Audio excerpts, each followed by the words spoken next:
بسم الله الرحمن الرحيم. الحمد لله نحمده ونستعينه ونستغفره ونؤمن به ونتوكل عليه ونعوذ بالله من شرور أنفسنا ومن سيئات أعمالنا. من يهده الله فلا مضل له ومن يضلله فلا هادي له. ونشهد أن لا إله إلا الله وحده لا شريك له. ونشهد أن سيدنا وسندنا وحبيبنا ومرشدنا ومولانا محمدا عبده ورسوله، وصلى الله عليه وعلى آله وأصحابه وأزواجه وذرياته وبارك وسلم تسليما كثيرا كثيرا. أما بعد، فأعوذ بالله من الشيطان الرجيم. بسم الله الرحمن الرحيم. ألف لام ميم. ذلك الكتاب لا ريب فيه هدى للمتقين. وقال تعالى: لو أنزلنا هذا القرآن على جبل لرأيته خاشعا متصدعا من خشية الله.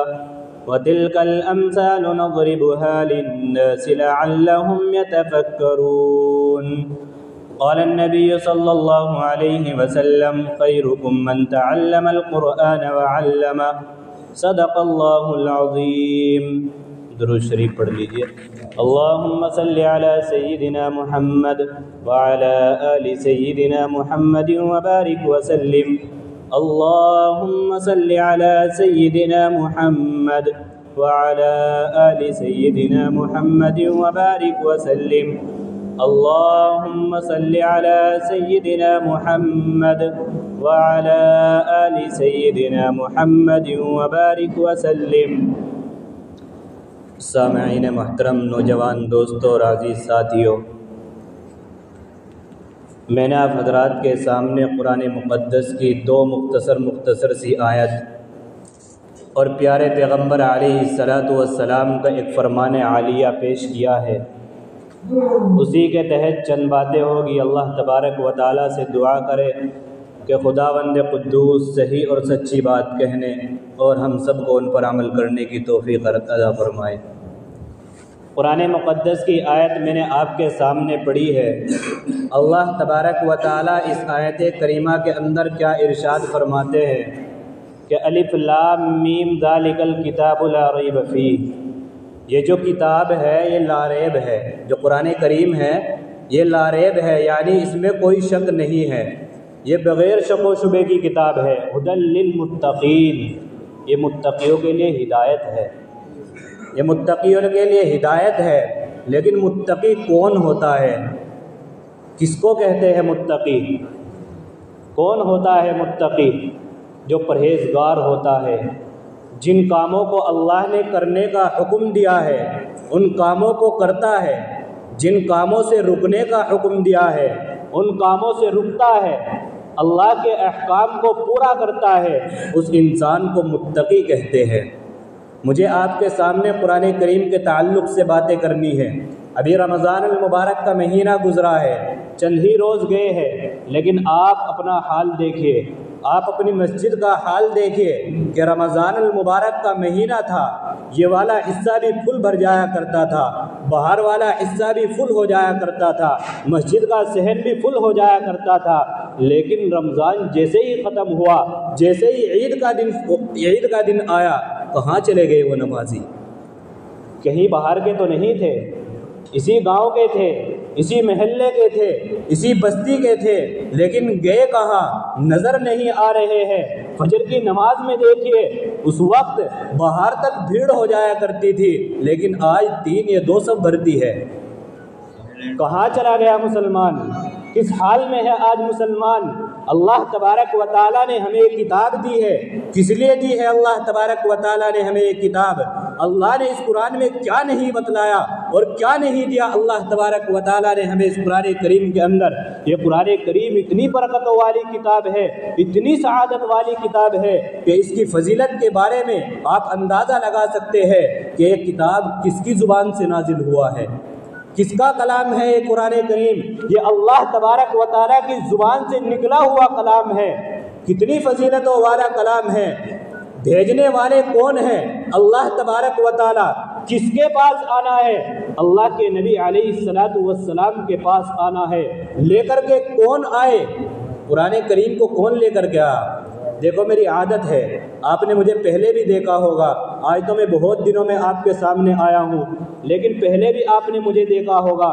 میرے ساتھ آپ کو بولنا ہوگا. میری یہ عادت ہے، میں مجبور ہوں اس عادت سے کہ آپ کو میرے ساتھ بولنا پڑے گا. ایسے ہی نہیں کہ آپ اپنی گردن کو جھکا کر کے بیٹھ جائے، میں بولتا رہوں آپ سوتے رہے، کوئی فائدہ نہیں ہوتا. ایسے میری طرف نظر رکھیے اور مجھے دیکھتے رہیے اور آپ میرے ساتھ بولتے رہیے. اللہ تبارک و تعالیٰ کی زبان سے کلام آیا. لے کر کے کون آیا؟ بولیے کون لے کر کے آیا؟ جبرائیل امین علیہ الصلوۃ والسلام لے کر کے آئے. کون ہے جبرائیل امین علیہ الصلوۃ والسلام؟ یہ جبرائیل تمام فرشتوں کے سردار ہے، تمام فرشتوں کے سردار. لانے والا کون؟ تمام فرشتوں کا سردار. جس پر آیا وہ کون؟ وہ تمام نبیوں کا سردار. کون کون بولیے؟ تمام نبیوں کا سردار. لانے والا جبرائیل تمام فرشتوں کا سردار. جس پر آیا وہ نبی تمام نبیوں کا سردار. اور جس مہینے میں آیا وہ تمام مہینوں کا سردار. رمضان المبارک کے مہینے میں یہ کلام آیا، وہ تمام مہینوں کا سردار. جس رات میں آیا، شب قدر میں آیا، لیلۃ القدر میں آیا، وہ 1000 راتوں سے افضل، وہ تمام راتوں سے افضل. اور جس شہر میں یہ آیا وہ تمام شہروں سے افضل. مکہ المکرمہ میں آیا، مدینہ المنورہ میں آیا، وہ تمام شہروں سے افضل. لانے والا سب سے افضل. جس کے پاس آیا وہ سب سے افضل. جس مہینے میں آیا وہ سب سے افضل. جس رات میں آیا وہ سب سے افضل. اور جس شہر میں آیا وہ سب سے افضل. اور جس انسان کے سینے میں قرآن ہوتا ہے وہ سب سے افضل ہوتا ہے. جس انسان کے سینے میں قرآن ہوتا ہے وہ سب سے افضل ہوتا ہے. لیکن آج کا ماحول ہمارا کیا بن چکا ہے؟ ہم کس انسان کو سب سے افضل مانتے ہیں؟ جس کے پاس بڑی گاڑی ہو، جس کے پاس اچھا خاصا بینک بیلنس ہو، بڑا مکان اس کے پاس ہو، وہ کسی گلی سے گزر جائے، لوگ اس کو اٹھ کر کے سلام کرتے ہو، لوگ اس کو سیلوٹ کرتے ہو، اس انسان کو سب سے اچھا انسان مانا جاتا ہے. میں کہتا ہوں آپ کو، وہاں اچھا انسان ہو سکتا ہے، وہ دنیا اور دنیا والوں کی نظروں میں اچھا انسان ہو سکتا ہے، لیکن پیارے پیغمبر اور اللہ تبارک و تعالیٰ کے نزدیک وہی سب سے اچھا انسان ہے جس کو پیارے پیغمبر علیہ الصلوۃ والسلام نے فرمایا کہ خیرکم من تعلم القرآن وعلمہ. تم میں سب سے بہترین شخص وہ ہے جو قرآن کریم کو سیکھے اور سکھائے، جو قرآن کریم کو پڑھے اور پڑھائے، وہ ہے سب سے بہترین انسان. اور یہ قرآن کریم میں ایک ایسی کتاب ہے کہ اگر کوئی انسان اس قرآن کریم کو اپنے سینے کے اندر بٹھا لیتا ہے، مثال کے طور پر ایک لڑکا ہے مبارک نام کا، اللہ تبارک و تعالیٰ نے اس کو بھیجا، وہ اپنی ماں کے پیٹ سے آیا، آپ نے اس کا نام رکھ دیا مبارک. کیا نام ہے؟ مبارک. اب وہ مبارک اگر قرآن کریم کو اپنے سینے کے اندر بٹھا لیتا ہے، اللہ تبارک و تعالیٰ اس کے نام کے سامنے حافظ مبارک لکھوا دیتا ہے. اگر کوئی انسان اس قرآن کریم کو اپنے سینے میں بٹھا کر کے اس کی تفسیر کرنا سیکھ لیتا ہے، اللہ تبارک و تعالیٰ اس کو مفسر قرآن بنا دیتا ہے. اگر اس کی وضاحت کرنا سیکھ لیتا ہے، اس کو مقرر بنا دیتا ہے. اگر اس سے مسائل نکالنا سیکھ لیتا ہے، اس کو فقیہ بنا دیتا ہے. یہ قرآن کریم تو ایک ایسی کتاب ہے، لیکن آج ہم اس قرآن کریم سے کتنے دور ہوتے جا رہے ہیں. رمضان المبارک کے مہینے میں ہم نے قرآن کریم پڑھا، جیسے ہی عید کی نماز ہوئی، پتہ نہیں کہ کون سا پارہ پڑھا تھا، پتہ نہیں کہ کتنے پارے پڑھے تھے. ایسا نہیں کرنا. یہ قرآن کریم میں ایک ایسی کتاب ہے کہ اگر اس قرآن کریم کو اپنے سینے سے لگا کر کے رکھو گے، اس قرآن کریم سے جڑ کر کے رہو گے، اللہ تبارک و تعالیٰ تمہیں بلند کرتا چلا جائے گا. قرآن کریم میں اللہ کہتا ہے ان ھذا القرآن یہدی للتی ہی اقوم. آج تک جس قوم نے، جس انسان نے اس قرآن کریم کو اپنے سینے سے لگایا، اللہ تبارک و تعالیٰ نے اس کو ہدایت کی راہ پر کھڑا کر دیا. راہ ہدایت پر اس کو لا کر کے کھڑا کر دیا۔ اور اگر آپ کو اندازہ نہیں ہوتا، اور یہی نہیں کہ اگر انسان اس قرآن کریم کو پڑھے، اس قرآن کریم کو سینے سے لگائے کہ وہ انسان ہی بلند ہوگا، نہیں، اگر کوئی چیز بھی، چاہے وہ کپڑا ہو، کوئی بھی چیز ہو، جس چیز کو بھی آپ اس قرآن کریم سے جوڑ دیں گے، اللہ تبارک و تعالیٰ اسی کی فضیلت کو بلند کر دے گا۔ آپ کپڑے کی مثال سے سمجھ سکتے ہیں، ایک انسان ہے، بازار میں جاتا ہے، بازار سے بہت اچھا سوٹ خرید کر کے لاتا ہے، جس کی قیمت بھی تقریباً 3000 روپے ہے۔ وہ لاتا ہے کس کے واسطے؟ اپنی بیوی کے واسطے، اپنے بچوں کے واسطے، اپنی بہن کے واسطے، اپنی ماں کے واسطے۔ وہ آ کر کے اس کپڑے کو اپنی بہن کو دیتا ہے، اپنی ماں کو دیتا ہے۔ وہ بہن اس کپڑے کو کاٹ کر کے اپنا قمیض بناتی ہے، اپنا شلوار بناتی ہے، اور اس کپڑے سے جو تھوڑا بہت کپڑا بچ جاتا ہے اس کا قرآن کریم کا جزدان بنا دیتی ہے۔ اب آپ کے پاس دو کپڑے ہیں، ایک طرف تو بیوی کا قمیض ہے اور شلوار ہے، ایک طرف یہ قرآن کریم کا جزدان ہے۔ آپ کے کپڑے کے اندر یا آپ کے بدن کے اندر کوئی نجاست لگ جاتی ہے، صرف یہ دو کپڑے ہیں، اس کے علاوہ کوئی کپڑا نہیں ہے، پانی نہیں ہے جس سے صاف کر سکے، قسم کھا کر کے بتائے اور دل پر ہاتھ رکھ کر کے بتائے کہ آپ اس پاخانے کو، اس استنجے کو، اس نجاست کو آپ اس کپڑے سے صاف کرنا پسند کرو گے یا اس قرآن کریم کے جزدان سے صاف کرنا پسند کرو گے؟ بتائے کہے سے صاف کرنا پسند کرو گے؟ قرآن کریم کے جزدان سے کر لو گے؟ نہیں کر سکتے۔ کیوں نہیں کر سکتے؟ اس لیے کہ اللہ تبارک و تعالیٰ نے اور آپ کے دل کے اندر اللہ تبارک و تعالیٰ نے یہ بات ڈال دی ہے کہ اس کا تعلق میں نے قرآن کریم سے جوڑ دیا ہے، اس کی فضیلت بڑھ گئی ہے۔ آپ اس کو اب قرآن کریم کے جزدان ہی بنا سکتے ہیں، اس سے پاخانہ، پیشاب یا کوئی اور نجاست صاف نہیں کر سکتے۔ یہ فضیلت کس کی وجہ سے بڑھی؟ یہ صرف اور صرف قرآن کریم کی جوڑنے کی وجہ سے بڑھی ہے۔ اگر آپ قرآن کریم کو اپنے سینے سے لگائیں گے، کیا آپ بلند نہیں ہوگے؟ اب سے پہلے کی تاریخ اٹھائیے، علماء اکرام کی تاریخ اٹھائیے، اس سے پہلے بھی صحابہ اکرام کی تاریخ اٹھائیے۔ صحابہ کے پاس کیا تھا؟ 313 تھے، تھوڑے سے ہتھیار تھے، تھوڑے سے گھوڑے تھے، اور وہ 1000 کا لشکر کس کی وجہ سے فتح ہوا؟ وہ قرآن کریم کی وجہ سے ہوا۔ ان لوگوں کے اندر قرآن کریم تھا، ان کے سینوں کے اندر قرآن کریم تھا، وہ ہر وقت قرآن کریم کو سنتے تھے، پڑھتے تھے اور قرآن کریم کے متعلق زندگی گزارتے تھے، قرآن کریم سے جڑ کر کے رہتے تھے۔ اس کے بعد علماء آئے، انہوں نے قرآن کریم سے وہ جڑ کر کے رہے۔ اللہ تبارک و تعالیٰ نے کیسے چمکایا؟ انگریز جب شاملی کے میدان میں تھا، کتنے سارے انگریز تھے، تھوڑے سے علماء تھے، لیکن جنگ جیت کر کے آئے۔ کس کی وجہ سے؟ قرآن کریم کی وجہ سے۔ اگر آپ بھی اس قرآن کریم کو اپنے سینے سے لگاؤ گے، اللہ تبارک و تعالیٰ آپ کو بھی بلند کر دے گا۔ اس لیے ہمیں چاہیے کہ ہم قرآن کریم کو پڑھیں، اپنے بچوں کو بھی پڑھائیں۔ آپ کہتے ہیں، بہت سارے کے زبان سے بات بھی سننے کو ملتی ہے کہ ارے ہم اپنے بچوں کو قرآن کریم پڑھائیں گے، حافظ بنائیں گے، مولوی بنائیں گے، 5000 7000 10000 کمائے گا، گھر چلائے گا، خود کھائے گا، بچوں کو کھلائے گا، کہاں سے پیٹ پالے گا؟ یاد رکھنا، اپنے ذہن کے اندر اس بات کو بالکل بٹھا لینا۔ ایک طرف اس حافظ کو کھڑا کیجئے آپ، جس کی تنخواہ بھی امام ہونے کی حیثیت سے 10,000 روپے دی جا رہی ہے، ایک طرف وہ سرکاری نوکر ہے جس کو 50,000 روپے مہینہ مل رہی ہے۔ دونوں کو لا کر کے کھڑا کیجئے اور پوچھئے اس حافظ جی سے، پوچھئے اس مولوی سے، پوچھئے اس امام سے کہ آپ کو 10,000 روپے تنخواہ مل رہی ہے، آپ کا کام کیسا چل رہا ہے؟ وہ فوراً آپ کو کہے گا کہ الحمدللہ اچھا چل رہا ہے۔ اور اس وکیل سے، اس نوکر سے جو سرکاری نوکر ہے، 50,000 روپے مہینہ کما رہا ہے، آپ اس سے پوچھئے، وہ کیا کہے گا کہ بس کچھ نہیں ہے، بچوں کو پالوں یا خود کھاؤں، گھر والوں کو کھاؤں، تھوڑی سی تنخواہ مل رہی ہے۔ یہ قرآن کریم کی برکت ہے کہ اس کا 10,000 روپے میں اچھا گزر ہو رہا ہے۔ اور آج تو لوگوں نے یہ بھی کہنا شروع کر دیا کہ ارے یہ مولوی تو نہ جانے کہاں سے ڈاکہ مارتا ہے، کلف کا کپڑا پہنتا ہے، 50,000 روپے تو اس کو مہینے میں نہیں ملتے، 10,000 ملتے ہیں، 5,000 ملتے ہیں، یہ کہاں سے کپڑا لاتا ہے؟ یہ صرف اور صرف قرآن کریم کی برکت ہے۔ جب قرآن کریم انسان کے دل میں ہوتا ہے، اللہ تبارک و تعالیٰ اس کے پاس نہ جانے کہاں سے بھجواتا ہے، صرف اور صرف قرآن کریم کی برکت سے۔ اس لیے آپ کو بھی چاہیے کہ آپ اپنے بچوں کو حافظ قرآن بنائیں۔ آپ اپنے بچوں کو حافظ قرآن بنائیں گے، یہ مت سمجھنا کہ ہم اپنے بچوں کو حافظ قرآن بنا دیں گے، اس کا صرف فائدہ بچوں کو ہوگا، نہیں، آپ کو بھی اس کا فائدہ ملے گا، دنیا میں بھی ملے گا اور مرنے کے بعد قبر میں بھی آپ کو اس کا فائدہ ملے گا۔ اور اگر آپ کو یقین نہیں آتا تو میں آپ کو ایک واقعہ سناتا ہوں، اندازہ لگا لینا۔ علامہ جلال الدین سیوطی علیہ الرحمہ لکھتے ہیں، جلالین شریف کے اندر ایک بزرگ کا مکاشفہ لکھتے ہیں کہ ایک بزرگ تھے، ایک مرتبہ ان کا رات میں قبرستان کے برابر سے گزر ہوا۔ جب وہ قبرستان کے برابر سے گزرے، ان کی نظر قبرستان کے اندر پڑی۔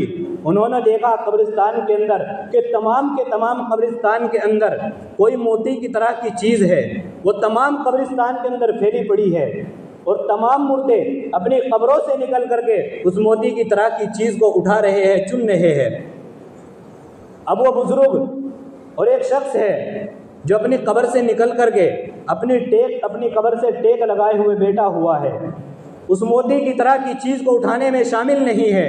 اب وہ بزرگ اس شخص کے پاس پہنچتے ہیں جو قبر سے ٹیک لگائے ہوئے بیٹھا ہوا ہے، جا کر کے معلوم کرتے ہیں کہ اے اللہ کے بندے، یہ تمام کے تمام مردے اپنی قبروں سے نکل کر کے موتی کی طرح کی چیز اٹھا رہے ہیں، یہ کیا اٹھا رہے ہیں؟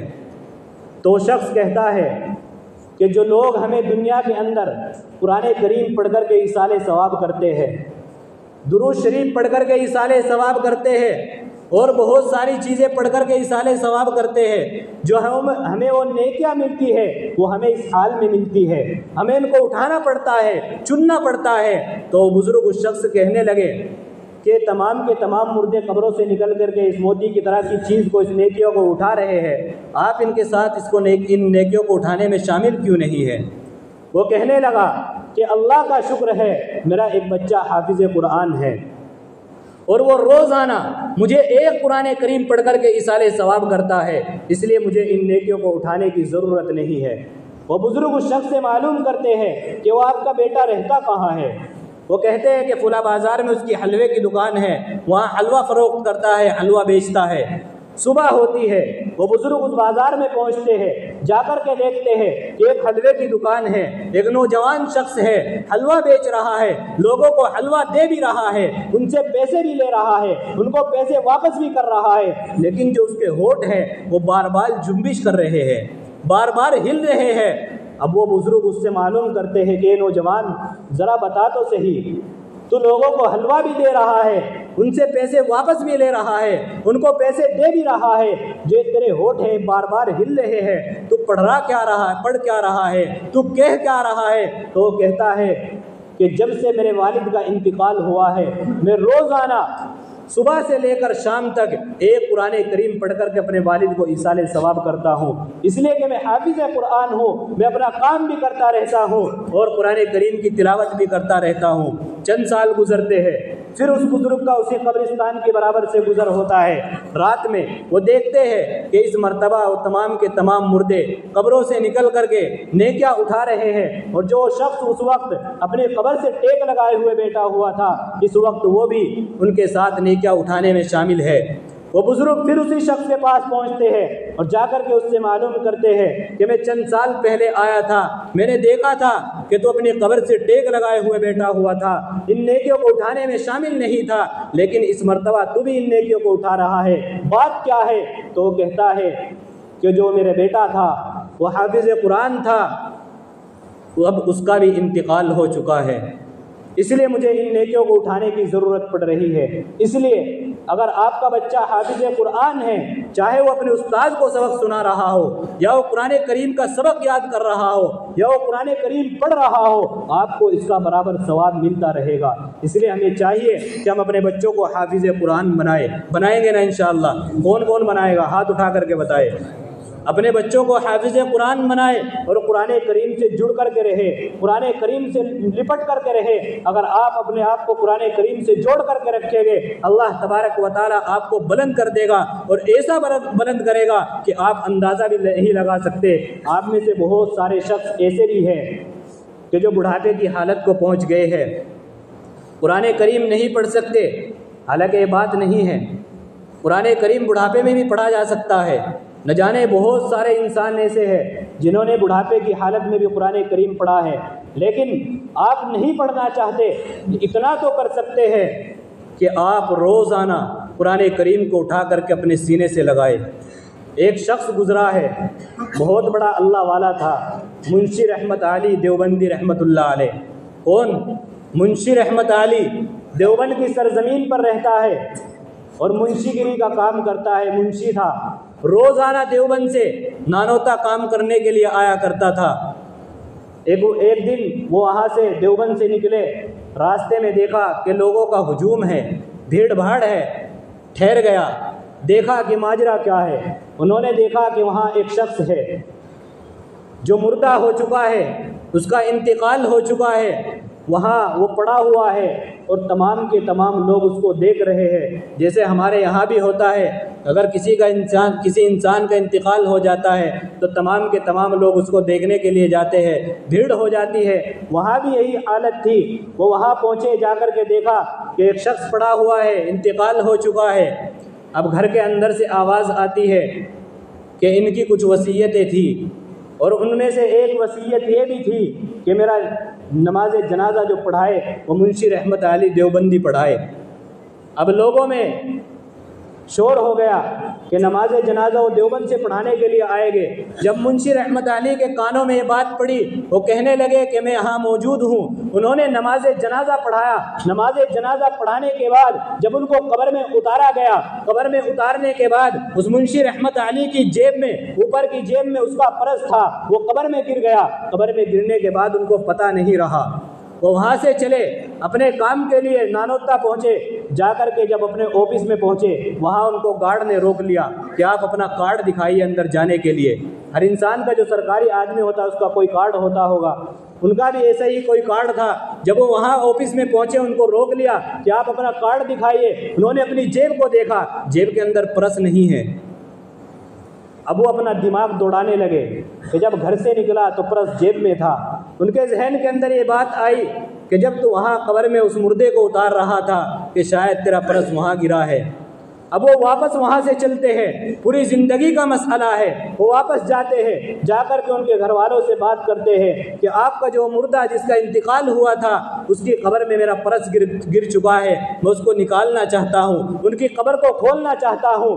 اجازت مل جاتی ہے۔ قبر سے جب مٹی ہٹانی شروع کرتے ہیں تو قبر سے خوشبوئیں آنی شروع ہو جاتی ہے۔ جب قبر کو کھولتے ہیں کہ قبر کے اندر اچھی خوشبو کے پھول پڑے ہوئے ہیں، بہت اچھی خوشبو آ رہی ہے، قبر معطر ہو چکی ہے، 1 گھنٹہ بھی نہیں گزرا۔ اب وہ منشی رحمت علی سب کچھ بھول جاتے ہیں، اس شخص کے گھر پر پہنچتے ہیں، جا کر کے اس کی بیوی سے بات کرتے ہیں اور معلوم کرتے ہیں کہ اے اللہ کی بندی، ذرا بتا تو صحیح کہ یہ شخص کیا کام کیا کرتا تھا، یہ کون سا نیک کام کیا کرتا تھا، یہ کتنی نمازیں پڑھا کرتا تھا، یہ کتنا بڑا عالم تھا۔ وہ کہتی ہے کہ نہ یہ حافظ تھا، نہ یہ عالم تھا، یہ صرف اتنا تو تھا کہ روزانہ 5 وقت کی نماز پڑھ لیا کرتا تھا، اور ہاں اس کا ایک کام تھا۔ وہ کام کیا تھا؟